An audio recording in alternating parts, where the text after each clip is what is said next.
Hi everybody. We're gonna start recording the stories on YouTube, so I hope you enjoy this YouTube channel of stories.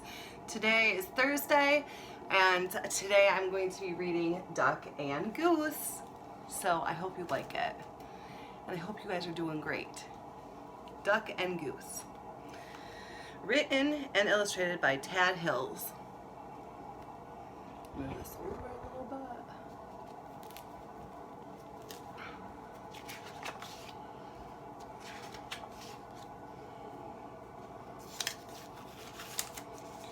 Oh my! What's that? Duck quacked. That's a silly question, Goose honked. It is a big egg, of course.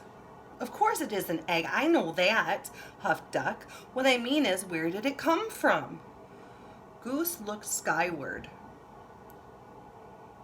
He looked to the river. He looked to the fields. He thought very hard. Who are you? He said finally.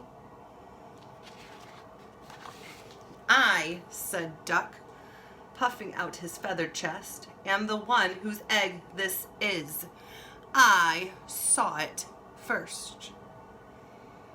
Goose quickly raised one webbed foot. It's mine. I touched it first. Hey, you should never put your dirty foot on an egg, Duck scolded. Don't you know anything about caring for eggs? Yes, I do, Goose cried out. Stop yelling, Duck yelled, then whispered forcefully. Don't you know that you and your screaming are very likely disturbing the baby bird who is trying to take a snooze inside this egg? Goose wished that Duck wasn't right. He lowered his head and whispered softly, I'm very sorry. Go back to sleep in there. My, that's quite a beauty you have, called a bluebird from across the river. Thank you, it's mine, quacked Duck. Actually, it's mine, honked Goose. Thank you. So, asked Duck, what do we do now? We should do something, suggested Goose. So here he is this is what he's thinking. This egg is private property. Duck's egg. No geese allowed. No honking. $5 fine. Yes, you are right. Good thinking, agreed Duck. Like what? And so Duck and Goose each thought. So Goose says, if you are a duck, keep walking. No ducks beyond this point. Quiet, please. Absolutely no quacking in this area. Well, we must keep the egg warm until the fuzzy little occupant is ready to come out, said Goose. Excellent idea, exclaimed Duck. He pushed past Goose. Step aside and I will do just that. But Goose was quick too. After a flurry of fussing, grunting and groaning, slipping and sliding, honking and quacking, Duck and Goose found themselves back to back. Scoot over, I don't have any room, complained Duck. You are much closer to me than I am to you. Stop yelling in my ear, Goose. Shh, Goose hushed, pointing at the round thing beneath them. Yes, yes, yes, we must remember, quiet, quiet, quiet. We mustn't disturb the little one. Hey, if you were in my class ever, who do I call little one? Do you remember? And so they sat, very still and very quiet, waiting. For a long time they waited. They listened to the crickets chirp and the frogs burp. I'm going to teach this baby bird to quack like a duck, Duck boasted. Well, I'm going to teach it how to honk like a goose, Goose honked back. I'm going to teach this baby bird to waddle, Goose added. So am I, Duck said. They heard the pitter-patter of the rain. I'm going to teach this baby bird to swim, Duck said. Me too, Goose said. To pass the time, they sniffed wildflowers in the warm sun and shared breadcrumbs while Goose taught Duck to honk. They watched the sun set in the sky, and Duck taught Goose to quack. They counted the stars in the night sky. Let's teach our baby to fly, said Goose. Good idea, said Duck. I'm sure our baby will be a fast learner, said Duck.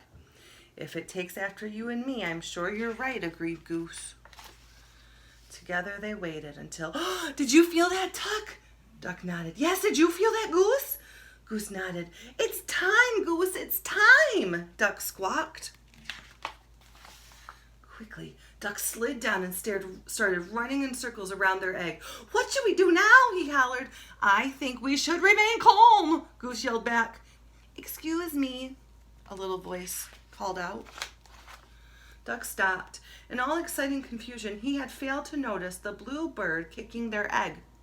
Can I play too? She asked. Play? This is no time for play, yelled Duck.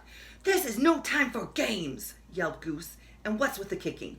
I was only trying to get your attention, said the little bird. Well, you got it, Duck huffed. False alarm, Goose, back to work. Can't you see that we are very busy here? Goose explained to the bluebird. This is serious business. This is perhaps the most important moment of our lives. Oh my, I am sorry, apologized the bluebird. I had no idea. I just thought that maybe I could play with your ball. It really is a nice one, she added, and then she flew away. Goose gulped. Did she say ball? He whispered to Duck. You know, I did have my doubts, Duck finally said. It is a bit squishier than most eggs I've seen. Yes, and I must say I was somewhat suspicious of those big dots, Goose admitted. It may not be an egg, but it is lovely, said Duck. Oh, absolutely, Duck, Goose agreed. It's a keeper. As the crickets chirped, the frogs burped, and the grass swayed in a gentle breeze, Goose quacked, and Duck honked, and the ball bounced, rolled, and sometimes it even flew.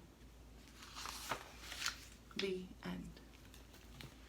They got to be friends in a very uncertain time and bonded.